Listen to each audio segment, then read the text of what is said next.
si puedo. Segunda parte de la clase de Refuah Shlema Shimon Mijael Ben Alisa. Me disculpan, no sé qué pasó aquí. Bueno. Entonces estábamos viendo la alegría. Dicen nuestros sabios que para ver milagros hace falta la alegría. El atzbut, la tristeza, es como que tuviésemos una pantalla en nuestros ojos de que no nos deja ver. Por eso cuando estamos tristes, que según el hombre tiene derecho a estar triste, tienen que cuestionarse si está en un estado de merirut o en un estado de atzbut. El Rebbe Shlomo Zalman de Liadi decía que cuando uno tiene ese estado de tristeza y quiere llorar, tiene que conectarse fuertemente con ese dolor. Para entender ese dolor, ¿no puedes escuchar? ¿No escuchan? ¿Sí? Perdón, Raquel dice que no puede escuchar. ¿Todos escuchan? Tiene que conectarse con ese dolor, entender de dónde viene ese dolor y sacarlo. Inclusive nuestros sabios nos dicen que lo hablemos o que lo escribamos, que se transforme en palabras. Cuando una persona está triste o tiene algo o enojado o tiene bronca, es importante entender por qué. Porque la única forma de salir de esa tristeza de merirut es entendiendo qué me pasa. Si yo no entiendo qué me pasa, es atzbut. Estoy enredada en el tou, en el desorden de pensamientos. Y dejo que mi mente divague con pensamientos que después nos hacen mal. ¿Por qué la Torá nos habla de tener un mashpia, un rabbi, ahora un psicólogo, un coach? Porque nos hacen de espejo. Un psicólogo no es quien me tiene que dar consejos. Un psicólogo me da consejos, no es un buen psicólogo. Un psiquiatra me puede dar un consejo de que tome una pastilla. Ok, es un médico. Pero una persona que se dedica a curar la psiquis y el alma tiene que escuchar y tiene que hacer de espejo para que el otro entienda qué le está pasando. Si a mí yo estoy gritando, porque no, porque esto, el otro, y el psicólogo me dice, bueno, ¿qué te pasa? ¿Es dolor? ¿Es angustia? ¿Es enojo? Me da las herramientas para entender qué me pasa. Si yo no hago este proceso, es muy difícil que entre a Ibdu Hashem Besimha, que sirva a Dios con alegría. A menos que hay gente que está en alegría naturalmente y puede estar contento todo el tiempo y no tiene muchos chures en la cabeza. Que no, ¿no es cierto? Zule me dice que no existe. Por eso hoy en día está de moda la educación emocional a los niños, que le transmito y les hago entender sus emociones. Si un niño está llorando y gritando, uno le pregunta, ¿estás frustrado? ¿Estás enojado? ¿Estás nervioso? ¿Tenés miedo? Para que el niño entienda qué le pasa. Nosotros como adultos creemos que sabemos lo que nos está pasando. Pero la Kabbalah también explica que nosotros tenemos un niño interno, igual como dice ahora muchas escuelas psicológicas. Porque el alma, que está dividida en tres, no voy a entrar en ese tema ahora, cuando somos niños, simplemente tenemos una partecita de ese alma. Va entrando de a poco el alma. Y el alma primaria del ser humano está conectada con los sentimientos y emociones más primarias. Y eso no lo perdemos nunca. El ser adultos y crecer es que nuestra mente entienda esas emociones. Y ahí vamos a poder Ibdu Hashem Besimha. Y ahí vamos a poder ver los milagros. Podemos decir entonces que Miriam era una persona madura. Podemos decir que Nachshon era una persona madura. Y quizá por eso a Moshe no se lo perdonó por las tres cosas que él no hizo bien. Porque de una persona como Moshe no se esperaba que él se enoje como se enojó. Hashem no espera de las personas todo igual. Hashem sabe exactamente quién es cada uno como nosotros, nuestra naturaleza. Y no nos va a pedir más de lo que no podemos tolerar. Hashem no le va a pedir a una persona que no puede mover bien su mano que ponga los tefilín bien, porque no puede. Hashem no va a pedir emocionalmente una carga a un ser humano que no puede con esa carga emocional. Lo que pasa es que nos rebelamos otra vez mal, como se rebelaron muchas veces el pueblo de Israel. Tenemos que agarrar entonces la rebeldía de Miriam. Eso es una buena rebeldía. En la Torah no dice que no tenemos que ser cobejitas, que tenemos que todo decir que sí. La rebeldía tiene que ser positiva, tiene que ser para construir algo. También después más adelante aparece Korah, que fue un rebelde, pero su rebeldía no era lo que se esperaba. Y ahora para terminar con esta hermosa para allá, vamos a ver la parte de las aguas. Dicen que cuando los llegaron a Mará, tras 3 días en el desierto de no tener agua, y bueno, ya tenían derecho a protestar de nuevo, no podían beber las aguas porque eran amargas. Y el pueblo se quejó a Moshe: ¿qué beberemos ahora? Moshe le dijo a Hashem: ¿qué puedo darles? Mostró un árbol, arrojó una pequeña rama de este al agua y el agua se volvió potable.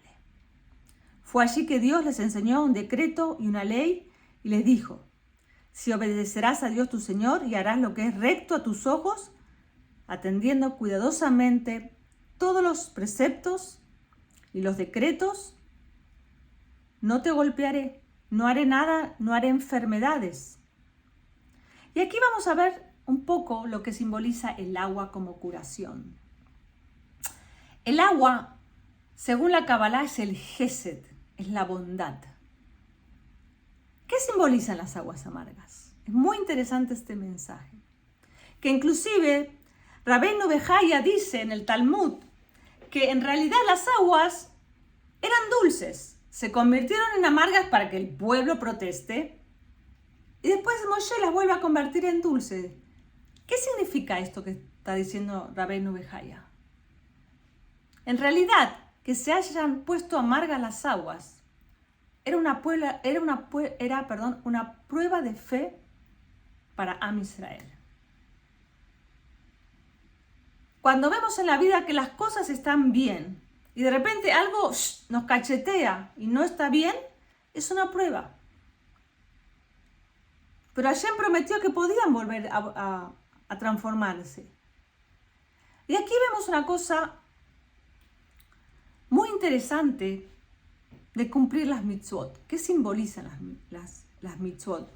No hablo de las mitzvot que uno no puede hacer, hablo de las mitzvot que uno sí puede hacer: amar al prójimo, ayudar al prójimo.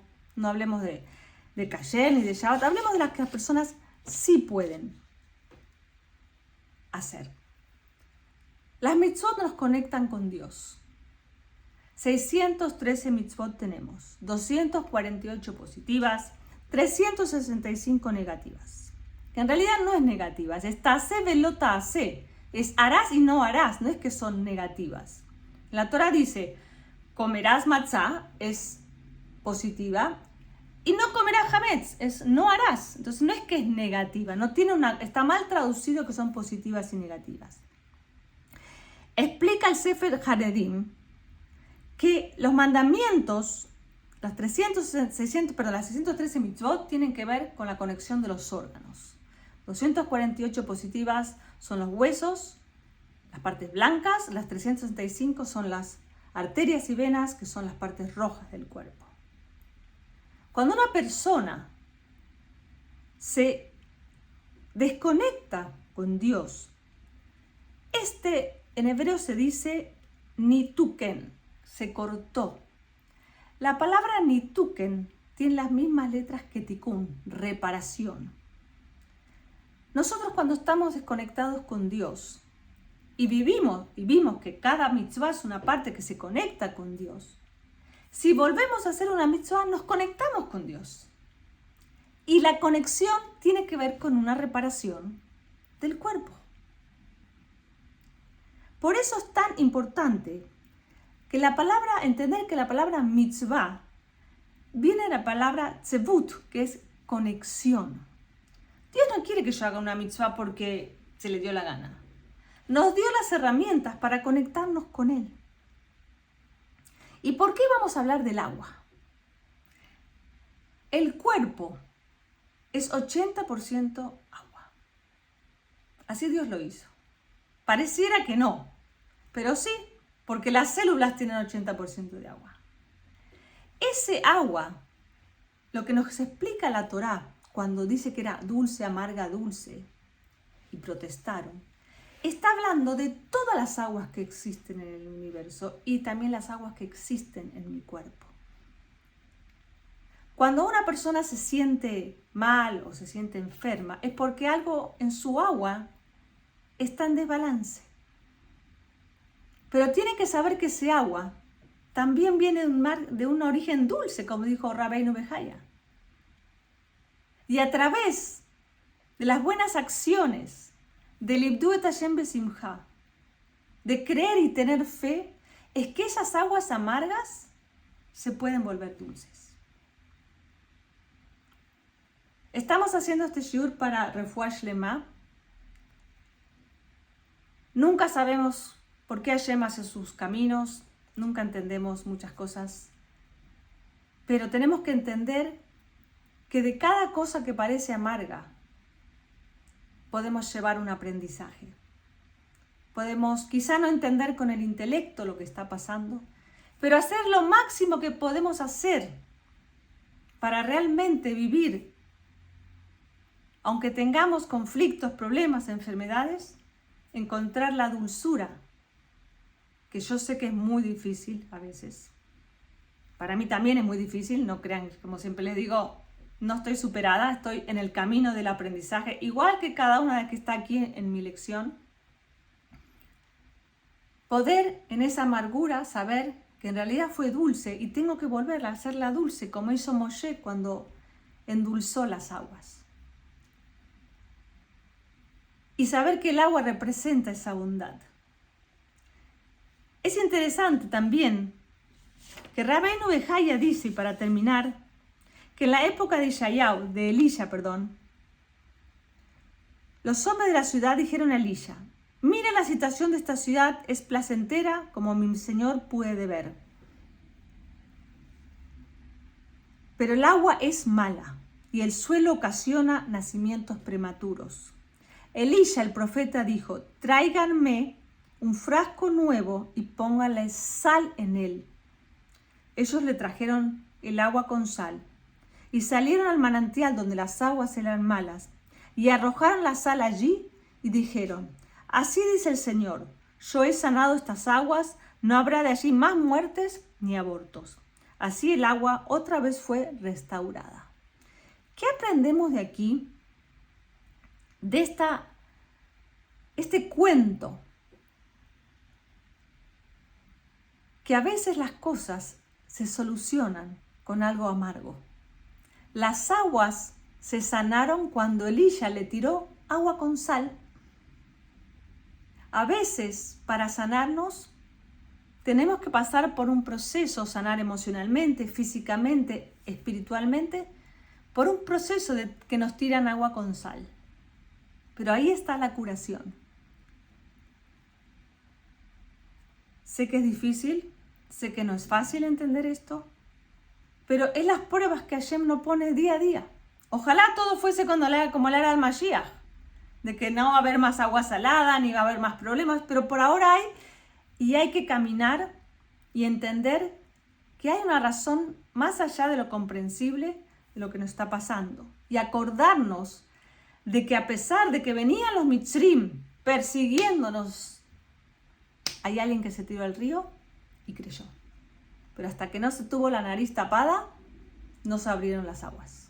A veces cuando nos sentimos que estamos ahogados, que nos vamos a ahogar, entendamos que Hashem en algún momento nos abre las aguas. Y si no, verlo en forma positiva. Así que bueno, que tengamos Refuah Shlema, que tenga Refuah Shlema nuestro amigo, que todas tengan una hermosa semana Y si hay alguna pregunta o algún comentario, estamos en este momento para